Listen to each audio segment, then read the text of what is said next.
ഇന്നൊരു ചെറിയ യാത്രയായിട്ട് വന്നിട്ടില്ല കേട്ടോ. എവിടേക്കാണെങ്കിൽ കൊല്ലം പോകണം, തിരുവനന്തപുരം പോകണം. അങ്ങനെ രാവിലെ ഗുരുവായൂർ ചെന്നൈ എഗ്മോറിൽ കയറി കരുനാഗപ്പള്ളിയിൽ ഇറങ്ങിയിട്ടു. ആദ്യം നമുക്ക് പോകേണ്ടത് കരുനാഗപ്പള്ളി ഒരു കല്യാണമുണ്ട്. കല്യാണം കൂടി നേരെ തിരുവനന്തപുരം, അങ്ങനെയാണ് പ്ലാൻ. അങ്ങനെ അന്വേഷിച്ച് കണ്ടുപിടിച്ച് അമ്പലമൊക്കെ എത്തി. അമ്പലത്തിൽ കുറച്ച് നേരം നിന്നു. കല്യാണം ഫങ്ഷൻസൊക്കെ തുടങ്ങിയിട്ട് അവിടെ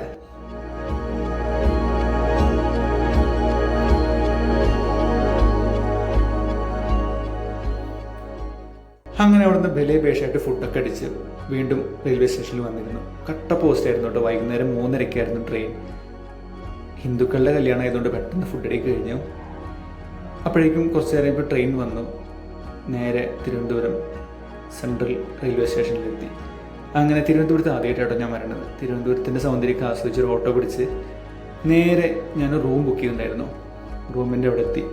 റൂമിലേക്ക് കയറാനുള്ള ഫോർമാലിറ്റീസ് ഒക്കെ കഴിഞ്ഞു. അവർ ചാവി തന്നു. അങ്ങനെ മെല്ലെ റൂമിലേക്ക് കയറി. അത്യാവശ്യം കുഴപ്പമില്ല കേട്ടോ, നല്ല റൂമാണ്. അവിടുന്ന് കുറച്ച് നേരം റെസ്റ്റൊക്കെ എടുത്ത് വീണ്ടും ഞങ്ങൾ പുറത്തേക്ക് ഇറങ്ങി കേട്ടോ. പഴവങ്ങാട് ഗണപതി ക്ഷേത്രം ഞാൻ ആദ്യമായിട്ടാണ് കാണുന്നത്. ഞാൻ പേരിങ്ങനെ കേട്ടിട്ടേ ഉള്ളൂ. ഞാൻ നേരെ പോകുന്നത് പത്മനാഭസ്വാമി ക്ഷേത്രത്തിലേക്കാണ്. ഉള്ളിലേക്ക് ഇപ്പോൾ കയറണമൊന്നുമില്ല, രാത്രി ജസ്റ്റ് ഒന്ന് കറങ്ങാൻ വേണ്ടി ഇറങ്ങിയതാണ്. അങ്ങനെ അമ്പലത്തിൻ്റെ ഫ്രണ്ടിലെത്തി ഒരുപാട് നേരം അവിടെ നിന്നു. നല്ലൊരു പ്രത്യേക എക്സ്പീരിയൻസ് ആട്ടോ അവിടെ. അവിടുന്ന് നേരെ ഇറങ്ങി ഇനി ഫുഡ് അടിക്കണം. ഇവിടെ ഈ ആസാദ് എന്ന റെസ്റ്റോറൻറ്റ് കയറി നല്ല ഫുഡൊക്കെ അടിച്ച് സുഖമായിട്ട് കിടന്നുറങ്ങി. രാവിലെ നേരത്തെ നീറ്റു. ഇന്നും നേരെ അമ്പലത്തിലേക്കാണ് പോകാനുള്ള പ്ലാൻ. അപ്പോൾ ചെറുതായിട്ട് മഴയൊക്കെ ചേർന്നിട്ടുണ്ടായിരുന്നു കേട്ടോ. അതൊന്നും കണക്കാക്കിയില്ല. നേരെ നടന്നിട്ട് പോകാനുള്ള ദൂരം ഉണ്ടായിരുന്നുള്ളൂ. ഇന്നലെ രാത്രി കണ്ട അതേ ഗണപതി ക്ഷേത്രം. അവിടുന്ന് റൈറ്റിലേക്ക് തിരിഞ്ഞ് വീണ്ടും അമ്പലത്തിൻ്റെ അവിടേക്ക് നടക്കാം കേട്ടോ. ഇവിടുന്ന് തന്നെ രാത്രി കണ്ട പോലെയല്ല, പകലൊരു പ്രത്യേക ഫീലിംഗ് കേട്ടോ. ആ കുളത്തിൻ്റെ കരയിലൂടെ എങ്ങനെ കാണാമെന്ന് വെച്ച് കഴിഞ്ഞാൽ കുളത്തിലേക്ക് നോക്കിയപ്പോൾ ഒരുപാട് മീനുകൾ ഇങ്ങനെയുണ്ട്. അവർക്കിങ്ങനെ ആൾക്കാർ തീറ്റ കൊടുക്കുന്നുണ്ട്. പിന്നെ ഈ ഏരിയയിൽ മുഴുവൻ തെരുവ് കച്ചവടക്കാരാട്ടോ. അതെനിക്ക് ഭയങ്കര ഒരു മോശമായിട്ടല്ല, എന്നാലും ഒരു ഇതുപോലെ ഞാൻ ഫീൽ ചെയ്തു. ആ ഒരു ഏരിയ കുറച്ചുകൂടെ ഇതാവേണ്ടതെന്ന് എനിക്ക് തോന്നി. പിന്നെ അവർക്കും ജീവിക്കണ്ടേ. അമ്പലത്തിലൊക്കെ പോയി മെല്ലെ തിരിച്ചു വന്നു. ബ്രേക്ക്ഫാസ്റ്റ് കഴിക്കാൻ വേണ്ടി ഇവിടെ ചെറിയൊരു ഹോട്ടലിൽ കയറി. അവിടുന്ന് ബ്രേക്ക്ഫാസ്റ്റും കഴിച്ചു. ഇനി അവിടെ 2 മ്യൂസിയംസ് ഉണ്ട് അമ്പലത്തിൻ്റെ തൊട്ടടുത്ത് തന്നെ. അത് രണ്ടും കാണണം. അവിടുന്ന് അങ്ങനെ ടിക്കറ്റൊക്കെ എടുത്തു. 100 രൂപയുടെ ടിക്കറ്റ്. ഒരു മ്യൂസിയത്തിന് 70, ഒരു മ്യൂസിയത്തിന് 30. അങ്ങനെ മെല്ലെ മ്യൂസിയത്തിൻ്റെ അകത്തേക്ക് കയറി.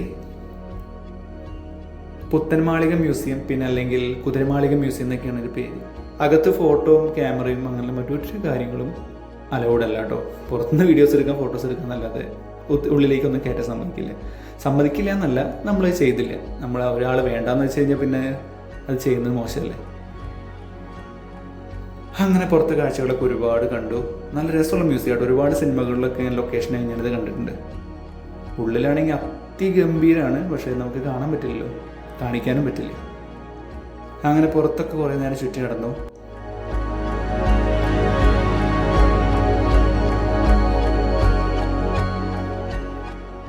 ഇവിടുന്ന് പിന്നെ നേരെ അടുത്ത മ്യൂസിയത്തിലേക്ക് കേട്ടോ. ഒരു ചിത്രശാല എന്തോ ഒരു പേര്, വലിയൊരു പേരാണ്. അതിലേക്കാണ് പോകുന്നത്. അവിടെ ഈ പറഞ്ഞ പോലെ ക്യാമറയും വീഡിയോസൊന്നും കയറ്റാൻ സമ്മതിക്കില്ല. അവിടെ ഒരുപാട് ഈ ട്രാവൻകൂർ അല്ലെങ്കിൽ ഈ രാജവംശത്തിൻ്റെ ഒരുപാട് പഴയ കാലത്തെ ഫോട്ടോസും അവരുടെ ഒരുപാട് കാര്യങ്ങളുണ്ട്. അതൊക്കെ കണ്ട് അവിടുന്ന് പുറത്തേക്ക് ഇറങ്ങി. ഇതാണ് ശരിക്കും പറഞ്ഞ അമ്പലത്തിൻ്റെ എൻട്രൻസ് ഗേറ്റ്. അവിടുന്ന് നേരെ സൂ ഒക്കെ കാണാനുള്ള പരിപാടിയാണ്. ഇതാണ് നമ്മുടെ സെക്രട്ടേറിയറ്റ്. അവിടെ സമരങ്ങളൊക്കെ നടന്നുകൊണ്ടിരിക്കുന്നുണ്ട്.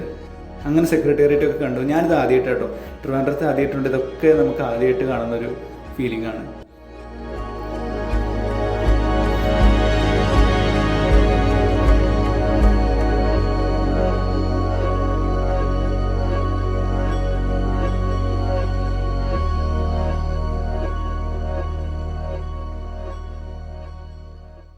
മ്യൂസിയം സൂവിൻ്റെ കോമ്പൗണ്ടിലേക്ക് കയറിയപ്പോൾ ആദ്യം കണ്ടത് നേപ്പിയർ മ്യൂസിയം എന്ന് പറഞ്ഞൊരു മ്യൂസിയം കേട്ടോ.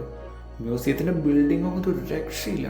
അടിപൊളി ലുക്കായിരുന്നു കേട്ടോ കാണാൻ. പുറമേന്ന് അടിപൊളി ലുക്ക് എന്ന് വെച്ച് കഴിഞ്ഞാൽ എനിക്ക് അതെങ്ങനെ പറഞ്ഞറിയിക്കുന്ന അറിയില്ല. അത് എൻ്റെ കാഴ്ചയിലായിരിക്കും. അവിടെ 20 രൂപയാണ് ടിക്കറ്റ് റേറ്റ് വരേണ്ടത്. അവിടുന്ന് ഉള്ളിലെ കാഴ്ചകളൊക്കെ കണ്ടു വീണ്ടും പുറത്തേക്ക് ഇറങ്ങി. ഈ ഒരു കോമ്പൗണ്ടിൽ തന്നെ ഒരുപാട് മ്യൂസിയംസും സൂവും മറ്റെല്ലാ കാര്യങ്ങളും ഉണ്ട് കേട്ടോ.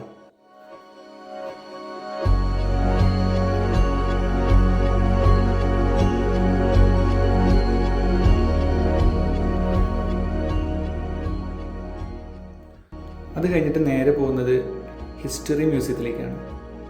അവിടെ ഈ പറഞ്ഞ പോലെ വീഡിയോ, ഫോട്ടോ എല്ലാം ഉണ്ട്. അവിടെ കൂടുതലായിട്ട് മൃഗങ്ങളെ സ്റ്റഫ് ചെയ്ത് വെച്ചിട്ടുള്ളതാണ്. എല്ലാ മൃഗങ്ങളും റിയലാണ്. അവരുടെ സ്കെലിറ്റൻസും അങ്ങനെ ഒരുപാട് കരയിലും വെള്ളത്തിലും ജീവിക്കുന്ന ഓൾമോസ്റ്റ് എല്ലാ ജീവികളുടെയും അസ്ഥിയും കാര്യങ്ങളൊക്കെ അവിടെ ഉണ്ട്.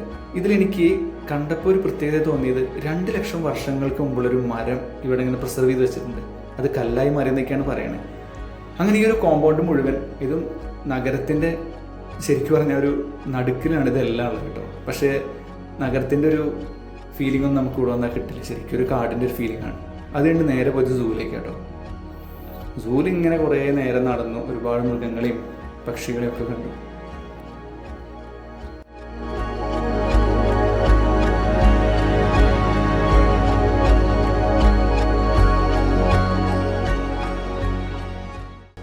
തൃശ്ശൂർ സൂവിൽ കാണാത്ത ഒരുപാട് മൃഗങ്ങൾ ഇവിടെ ഉണ്ട് കേട്ടോ. ഈ കണ്ടാമൃഗം, പിന്നെ ഈ പോത്തൊക്കെ തൃശ്ശൂർ സൂവിലുണ്ടോ എന്ന് എനിക്ക് ഓർമ്മയില്ല.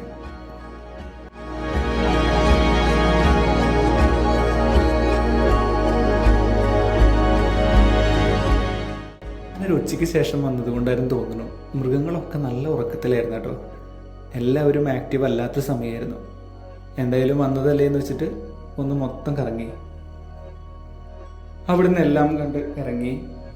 വൈകുന്നേരം 5:30 എൻ്റെ ട്രെയിൻ. അപ്പോൾ വീണ്ടും ട്രിവാൻഡ്രത്ത് എത്തി, ട്രെയിനിൽ കയറി. രാത്രി ഒരു 12 മണിയായപ്പോഴേക്കും വീട്ടിലെത്തി. ഇതൊരു ചെറിയ വീഡിയോ ആയിരുന്നു കേട്ടോ. എന്തായാലും വേറെ വീഡിയോ ആയിട്ട് വീണ്ടും വരാം. ബൈ.